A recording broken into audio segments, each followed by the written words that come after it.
Bem-vindos à teleconferência de resultados da Lupatec. Após a apresentação, o senhor Rafael Gorenstein, diretor-presidente da companhia, estará com os senhores para uma sessão de perguntas e respostas. Pedimos aos senhores participantes que somente usem a ferramenta de chat do Zoom para informar eventuais problemas técnicos. Perguntas podem ser encaminhadas a qualquer tempo através da ferramenta Q e A do Zoom.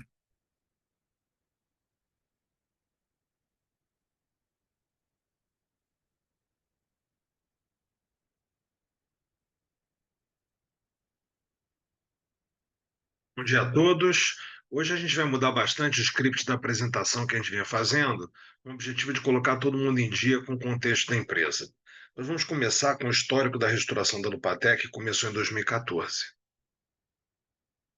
Slides aqui foram parte das apresentações recentes, são familiares de todos, né? A gente conta sobre o nascimento da empresa, da expansão para o negócio de serviços petroleiros e da volta às origens de manufatura, feita com apoio da recuperação judicial. Outro quadro aqui, a gente resgata os eventos entre o IPO da empresa e a recuperação judicial, explicando o insucesso no negócio de serviços petroleiros, o excesso de alavancagem e a mal-sucedida fusão com a San Antônio. Sempre fala dos focos da recuperação judicial, que visou rescalonar a dívida, desinvestir de serviços e focar em manufatura, além de tratar das contingências ativas e passivas da empresa. E a gente, há algum tempo, vem mostrando como é que ficou o balanço antes e depois da reestruturação, junto com as principais fontes de liquidez a serem perseguidas.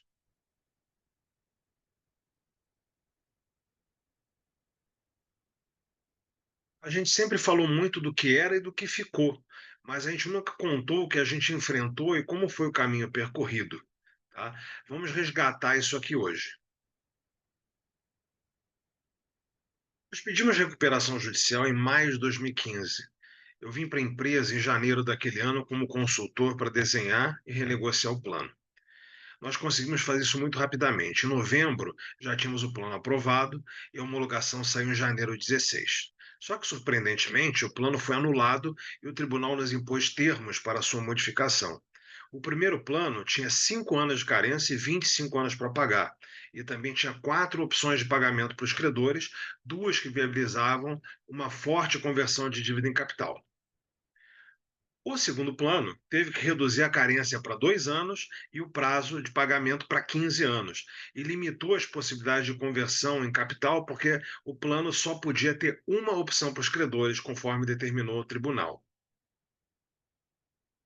Os números dessa planilha que está exibida, eles vêm dos estudos de viabilidade do segundo plano apresentado. Em 2016, previa-se que a recuperação do mercado de óleo e gás não tardaria, o negócio de serviços acabaria e o de produtos iria crescer e ocupar o espaço rapidamente. Todo o caixa livre iria para o pagamento da dívida e ainda ia precisar de dívida nova para pagar. E tudo teria que dar certo. Só tinha chance disso dar certo se o mercado voltasse muito rápido e muito forte, e isso não aconteceu.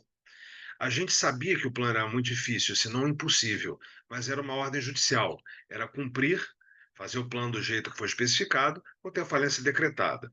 Observem que, mesmo se tudo desse super certo, ainda tinha uma parcela balão de 170 milhões para ser paga no final de 15 anos. E essa parcela precisaria ser refinanciada no final do período. A realidade foi dura. O mercado não voltou como a gente imaginava que ia voltar. A empresa só voltou a ter demanda de válvulas de novo entre 2019 e 2020. Além de 5 anos de atraso na retomada do mercado, a receita só se recuperou até a metade do nível que era previsto.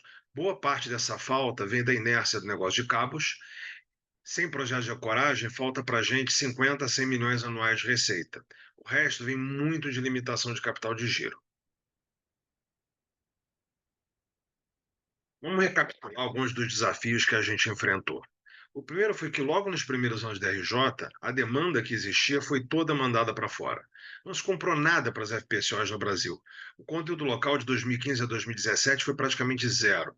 Depois, o conteúdo local voltou, mas a demanda foi mínima.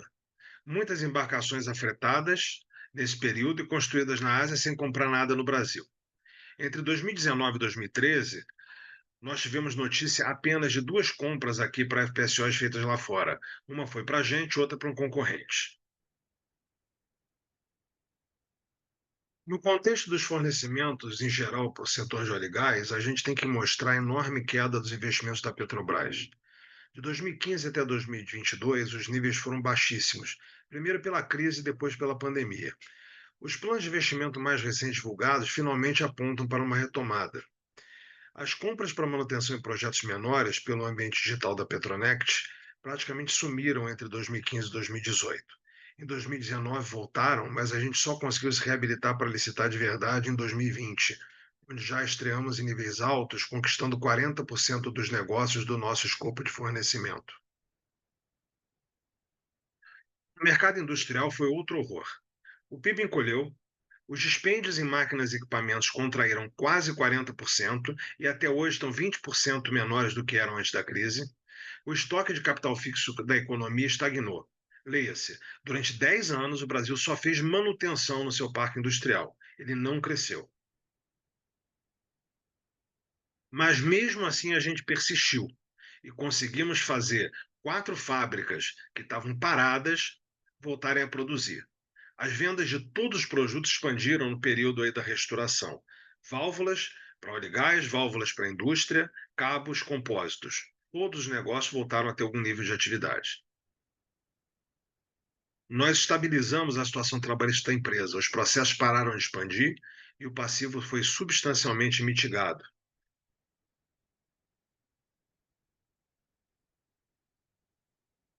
Temos um trabalho muito forte de recuperar ativos para a empresa. A empresa não tem papai rico, a gente tem que se virar com o que a gente tem dentro de casa.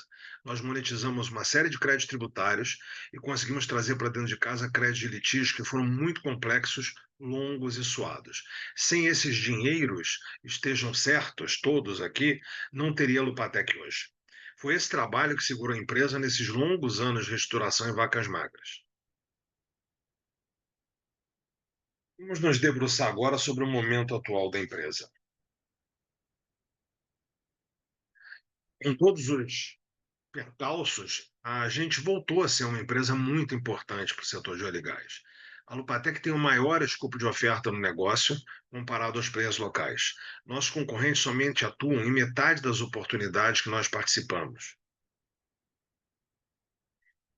No bojo dos nossos concorrentes, né, nós temos várias empresas hoje que estão importando e basicamente só existem 2 fabricantes locais aqui atuando de forma relevante, né, nesse negócio. Nos últimos 5 anos, a Lupatec venceu 41% das licitações do seu escopo de atuação. O segundo colocado no período ficou com um pouco mais de 10%. Muito embora as vendas da empresa não tenham se recuperado aos níveis do passado, a empresa não tem um problema comercial ao contrário do que muitos especulam. Em válvulas de óleo e gás, nós ocupamos uma posição de liderança e temos grande relevância. O problema é que as grandes compras migraram para a China junto com a construção das FPSOs. Nós temos clientes fora da Petrobras e o nosso market share nesses clientes é muito relevante. O problema é que a Petrobras é muito grande e todos os outros juntos muito pequenos. Com a volta das grandes obras de refino, novas oportunidades privadas vão surgir. Em válvulas industriais, nosso market share também é relevante, mas nós não aproveitamos o mercado ao limite porque não operamos com estoques para ponta entrega. Devido às limitações de capital de giro, operamos eminentemente sob demanda. O mercado de cabos para ancoragem, esse sim tem problemas. Nas licitações públicas se deu uma guerra de preços que nós decidimos não acompanhar. E nos clientes privados, nós sofremos o preconceito de termos ficado muitos anos sem grandes projetos durante toda a RJ. Aqui que a colaboração estratégica com a CSL pode ter um benefício. Eles têm pequena capacidade produtiva e demanda. Nós temos uma tremenda capacidade e não temos demanda. E as empresas estão a metros de distância física uma da outra. Em compósitos, a demanda por tubos de revestimento tem sido ínfima após a privatização dos campos terrestres da Petrobras. E o negócio de postes tem caminhado, mas nós estamos ainda na curva de aprendizado. Bem, vamos fazer uma síntese do momento. Nós convivemos com um plano de recuperação judicial desequilibrado, que demandou caixa quando a empresa não podia ter disposto dele e vai demandar mais no futuro. Nós vivemos uma realidade de premissas de demanda frustradas, acreditamos na melhora do cenário, mas ele não volta a ser como antes.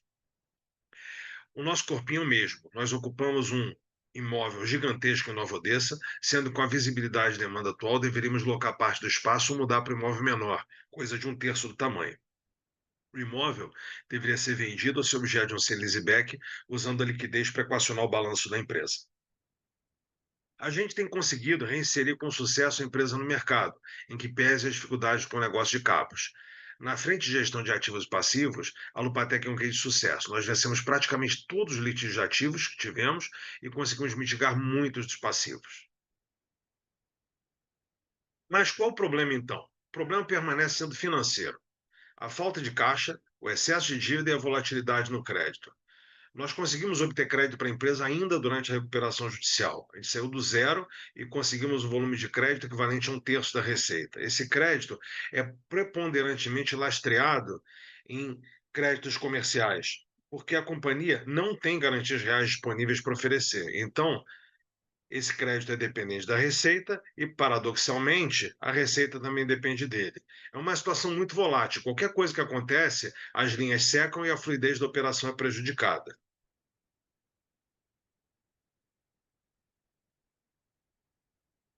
No passado, a dívida da RJ demandou pouco serviço. Os credores compreenderam a situação envolvendo o plano de RJ e o cenário de demanda mais fraco, e, mediante aditivos ao plano, fomos acomodando os pagamentos às possibilidades da empresa. Mas ainda assim, a dívida consumiu 30 milhões em caixa. Esse montante é o montante que nós precisamos até que para operar a empresa. Ele é compatível com a dívida de curto prazo que a gente tomou nesse período. Olhando para frente, o serviço da dívida cresce. Contratado para esse ano seriam 14 milhões de reais, valor impraticável no atual cenário de liquidez. Então isso precisa ser equacionado. Durante a RJ, nós não podíamos mexer muito no plano. Quando a RJ acabou, nós pisamos no acelerador para crescer a empresa, mas o capital e o crédito não nos deram o suporte necessário. A companhia entrou num loop. Ela não consegue dívida nova estruturada porque não tem espaço para dívida. Não consegue capital porque tem muita dívida.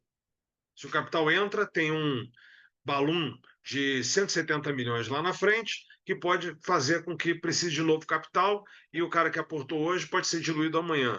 Então a companhia fica restrita a linhas de trade finance de curto prazo que são muito voláteis. Se a situação é ruim, o lado positivo é que os principais atores estão expostos há muito tempo a esse caso e compreendem que vai ser necessária uma acomodação. Todos esses anos do processo de reestruturação, a Caixa de Ferramentas sempre teve à mão e todas as ferramentas têm sido utilizadas ao longo do tempo. Nesse momento, existe um alinhamento entre a compreensão dos nossos credores e as necessidades da companhia. Então, a gente está focado em usar os remédios na dose certa para equacionar a questão da dívida e sanear a empresa de forma definitiva. A gente montou uma operação para converter dívida em capital por meio de um bônus subscrição. Essa operação está fora do dinheiro, então ela não está disponível para ser utilizada agora. A liquidação antecipada da dívida com deságio é a solução que os credores preferem, mas a liquidez teria que vir da monetização de ativos, de capital ou de uma dívida estruturada. Se a gente conseguir bons parâmetros, pode-se viabilizar a liquidez através de uma chamada de capital. Quem te explicou como a gente evoluiu aí na reestruturação da companhia, onde a gente está parado, né? Vamos falar um pouquinho da performance do trimestre. O ponto, e o ponto digno aqui de atenção, né, foi a queda da receita no trimestre comparado ao trimestre anterior e comparado ao ano passado.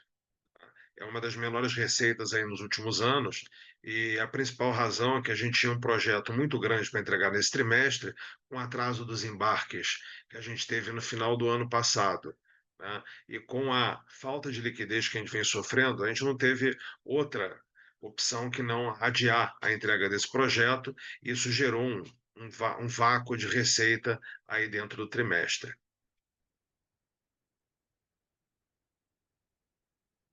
A receita líquida de cabos e compósitos, ela ficou no mesmo nível do ano passado. A carteira de pedidos firme ficou no mesmo patamar do trimestre anterior, mas menor que a do ano passado. A razão disso foi a atividade comercial mais fraca aí no período e também a nossa seletividade maior aí com os projetos, pegando os projetos mais rentáveis, né, em prol de ter, menos capital de giro e mais retorno sobre esse capital de giro aplicado. A carteira de contratos teve uma redução importante, a gente tinha uns contratos aí que vinham desde 2020, que tinha uma sobra muito grande e sem ter demanda mais significativa nesses contratos, os contratos encerraram, né, e permanecem alguns poucos contratos aí, nas várias áreas, né, sem também compromisso de compra e alguns com compromisso de compra. O bruto e a margem bruta sofreram muito com a receita pequena, os custos fixos não se diluem, você tem um impacto muito relevante aí nos números. Mesma coisa vale para o EBITDA. A gente tem aí o EBITDA de produtos, o EBITDA total da companhia ajustados, né?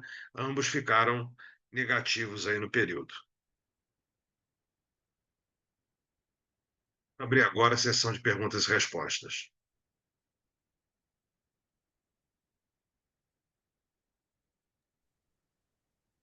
Temos algumas perguntas aqui, no momento duas até agora. Eu vou repetir as perguntas aqui e vou respondê-las em seguida.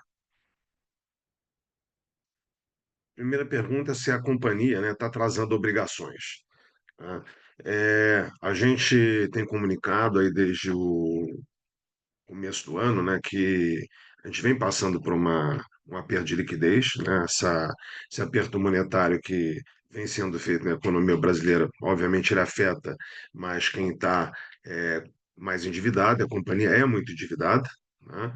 A gente teve atrasos, tem atrasos pontuais, né? Algumas operações, né, estão absolutamente normais, né? E outras, né, ressentiram um pouco mais a questão do crédito, né? A que ressentiu mais foi a operação de óleo e gás, porque os prazos ali são mais longos, né? Então a gente se usava ali de muitas linhas de financiamento que eram para cobrir entregas que demoram 6, 7 meses, né? E o apetite por linhas mais longas de fomento reduziu nesse período, então a gente tem tido aí dificuldade aí com financiamento dessa operação, né? Com relação a fornecedores e outras obrigações, a gente tem trabalhado aí pontualmente soluções, acontecem, né? E a gente tem fornecedores aí que estão com a gente de longa data, né? Tem uma parceria importante, né? A Lupatec é uma empresa que tem um histórico e uma demanda muito grande no setor. Nós somos importantes para os nossos fornecedores são importantes para a gente, então a gente tem sempre trabalhado aí é, é, acordos, né? E condições para resolver problemas pontuais que vão surgindo aí conforme a liquidez dificulta, né? Tem uma outra pergunta aqui, é, sobre como é que ficaria, né, se a gente conseguisse um contrato grande, né, para financiar, né, a execução de um contrato grande. Esse assim, sempre foi, vamos dizer assim, um dos grandes desafios aqui da Lupatec, né? A gente pegou a empresa lá, eu assumi a empresa em 2017 com as fábricas todas paradas, praticamente, né? No momento a gente estava com pouquíssima atividade, apenas uma das fábricas, e a gente veio conseguindo o fomento mercantil necessário para a gente fazendo os nossos pedidos, né? E tivemos pouquíssima exposição a grandes projetos, né? É, paradoxalmente, apesar de nós não termos conseguido mobilizar projetos de grandíssimo porte nesse período, a oferta de financiamento para esse tipo de projeto vem de canais muito diferentes dos canais que a gente usa hoje. Hoje a gente está usando aí, o principal instrumento de financiamento da companhia são financiamentos de agentes financeiros contratados através do Portal Progredir. Quando a gente vai para um contrato grande, né, contratado a um cliente internacional ou a um grande cliente local, os caminhos são diferentes, né, muito diferentes. Muitas vezes os próprios clientes, né, ajustam com a gente, que é muito comum isso, né? Pagamentos antecipados, né? Você vai recebendo é, pagamentos é, ao longo da execução do projeto. Nós tivemos uma experiência em 2022, 23, com o financiamento de uma contratação de uma de um fornecimento para uma fornecimento de válvulas para uma FPSO, é que nós fizemos uma estrutura dessa, né? O cliente pagou ao longo da execução do projeto e nós fomos, junto com um parceiro financeiro, fizemos a amarração do que faltava para poder executar o projeto. Da mesma sorte, né, se a gente tem contratos grandes, né, a gente consegue conversar com bancos comerciais é, de uma forma diferente, né, do que a gente hoje conversa quando estamos falando de contratos aí de R$ 100.000, R$ 200.000, R$ 500.000. Então, são mundos diferentes, né? E a oportunidade traz também o suporte financeiro.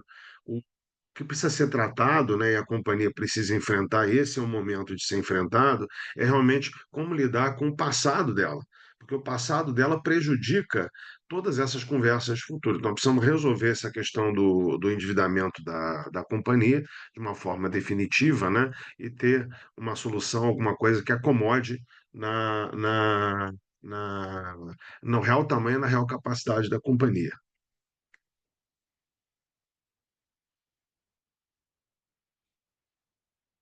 Eu acho que tinha mais uma pergunta aqui, mas eu acho que eu enderecei ela aqui na resposta.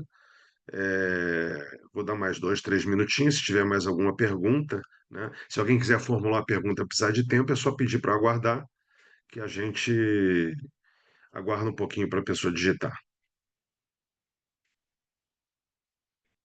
Mais uma pergunta. Se existem clientes interessados nos imóveis da Lupatec. É, a gente, Lupatec tem vários imóveis, tá? O principal imóvel é o imóvel de Nova Odessa. Nós temos um imóvel importante também em São Leopoldo, temos um imóvel em Veranópolis, um imóvel em Caxias do Sul. Esses são os principais imóveis da companhia, tá? É, para ter a massa que a gente precisa, é, de uma operação envolvendo imóveis que possa ter o impacto que a gente precisa na companhia, a gente precisa envolver o imóvel de Novo Odessa, que é um imóvel grande. Como eu expliquei na apresentação, ele é muito maior do que a companhia precisa hoje. Ele, na verdade, sempre foi grande para a companhia, né? Foi um imóvel construído com a intenção, visualizando um crescimento à época, lá em 2010, muito significativo, né? E visando também colocar outras operações dentro do mesmo imóvel. As operações ou ficaram nos seus lugares ou elas deixaram de existir ao longo aí da vida da empresa. Então, o imóvel ficou muito grande para a gente, tanto o terreno dele, que a gente só ocupa basicamente metade dele com a planta, como também a própria planta, né, que tem aí 23 mil metros quadrados, dos quais a atividade que a gente tem hoje lá, caberia aí de um terço a metade dela tranquilamente, se não menos, né? Então, a gente precisa, né, otimizar o capital empregado, é um imóvel muito grande, tá? Esse imóvel sempre atraiu pessoas interessadas. A questão foi sempre encontrar um momento em que uma transação com esse imóvel pudesse vir de encontro e liberar de fato capital para a companhia. Quando a gente começou a reestruturação, esse imóvel estava vinculado à hipoteca com o BNDES, né? O valor, naquele momento, em 2015, era no momento no auge da crise aí do óleo e gás, na crise que o Brasil via vivendo lá, é, após a crise lá do óleo e gás. Esse imóvel, na época, ele basicamente, o que podia ser oferido por ele seria suficiente para pagar a dívida, né? Passados aí 10 anos, esse imóvel hoje, né, ele tem um valor que excede o valor da dívida hipotecária que tem vinculada a ele. Então, a negociação desse imóvel liberaria recursos líquidos aí para a companhia que poderiam servir para quitar a dívida hipotecária e ter recursos livres para sanar a dívida não hipotecária, a dívida quirografária da companhia e ou o capital de giro, dependendo dos valores do alcance da transação que foi feita, se sobre o imóvel inteiro, se sobre parte do imóvel, né? E esse seria o principal desenho que a gente está vislumbrando aí para buscar um reequacionamento aí do balanço da companhia, né? Fazer liquidez em cima desse imóvel, o que implicaria, né? A gente, dependendo da transação que for feita, do interessado que aparecer, eventualmente a gente se mudar ou a gente reduzir a ocupação do imóvel e deixar o resto disponível para outras pessoas, para outros locatários, né, usarem, né? Aí seria com relação ao eventual adquirente, né? Dependendo das intenções, se for um comprador estratégico para uso ou se for um comprador investidor, né? Queira que a gente permaneça como inquilino no imóvel. Ah, questão de mudança dali, é uma região que tem muitas ofertas, é uma região que tem muita oferta de imóveis no tamanho que a gente precisa e tem pouquíssima oferta de imóveis no tamanho do imóvel que a gente tem, na qualidade do imóvel que a gente tem. Então, a gente tem, sim, empresas interessadas, sempre tivemos um afluxo ali de interessados e conversas, né? Precisava ter o momento, né? E a disposição aí de fazer essa transação que a gente vem tentando aí desde 2024 botar isso de pé. O que atrapalha muito esse momento não é o interesse, o que atrapalha muito esse momento é a situação de taxa de juros muito alta, onde a gente tem aí investidores interessados estratégicos olhando, mas a gente, quando ti- basicamente saem do mercado os adquirentes que são investidores de capital por conta do custo do dinheiro atualmente, né? Então, até mesmo aqueles investidores que são mais conservadores, que são investidores de renda, que não olham muito, se ele que subiu, se ele vai subiu ou caiu, ele vai fazendo o investimento dele pensando numa renda constante, esses caras estão olhando assim, ele diz, olha, do jeito que está, eu prefiro deixar o dinheiro no banco. Então, o momento não é favorável, mas tem interessados estratégicos, né, que não são geralmente tomadores de decisão muito rápido, né, são empresas que estão fazendo planos de negócio e vêm tentando acomodar um imóvel ao seu plano de negócio, e isso toma o seu tempo de tramitação. Tem pessoas que estão conversando com a gente já há algum tempo e diz assim, e essas pessoas não têm é, é, como sua principal é, questão de decisão a taxa de juros, né? Eles têm um plano de negócio e precisam cumprir o plano de negócios deles, né? Então a gente tem pessoas engajadas olhando isso, né, já há algum tempo e estamos trabalhando aí para ver se a gente consegue pôr alguma coisa de pé. Tem outros imóveis da companhia, né? Nós temos um imóvel em Veranópolis, que é um imóvel que hoje ele tá garantindo uma discussão judicial com o Estado do Rio Grande do Sul, né? É, a gente tem um litígio com o Estado do Rio Grande do Sul que está na fase de tribunais superiores, né? Dependendo do desfecho, a gente pode ter que buscar uma transação com o Estado do Rio Grande do Sul. Nessa transação, né, a gente poderia usar os créditos contra o Estado que a gente vai receber aqui no acordo com a Cordoria São Leopoldo, tendo esse equacionamento, esse imóvel poderia ficar disponível, e temos também como parte do mesmo acordo a regularização da titularidade do imóvel que a gente tem em São Leopoldo, que é um imóvel valioso de centro de cidade, e que hoje, né, tem questões aí que afetam, né, o seu registro e que precisam ser arrumadas. E a parte do acordo tem uma colaboração da CSL para resolver esse problema dentro do que couber a eles.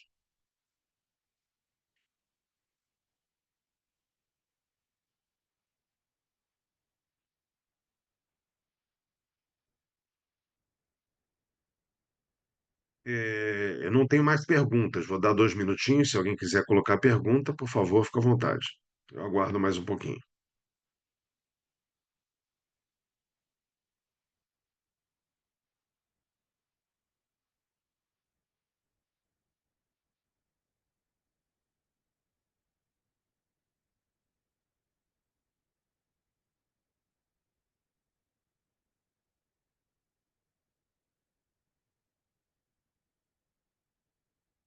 Bom, eu não tenho mais perguntas, né? Queria apenas fazer um comentário, né? Acho que da exposição, né, é importante entender que a gente chegou aonde a gente está através de um longo processo que envolveu uma miríade de frentes diferentes, né? E que precisa, envolve muitas pessoas e não tem, vamos dizer assim, solução mágica para a companhia, né? Tem todo um plano que precisa ser executado em várias frentes, né? E a companhia está fazendo isso. Então, espero aí que, vamos dizer assim, a informação tenha sido suficiente para a compreensão do que a gente está fazendo e a gente vai retornar para vocês quando tiver novidades. Muito obrigado a todos, um bom dia.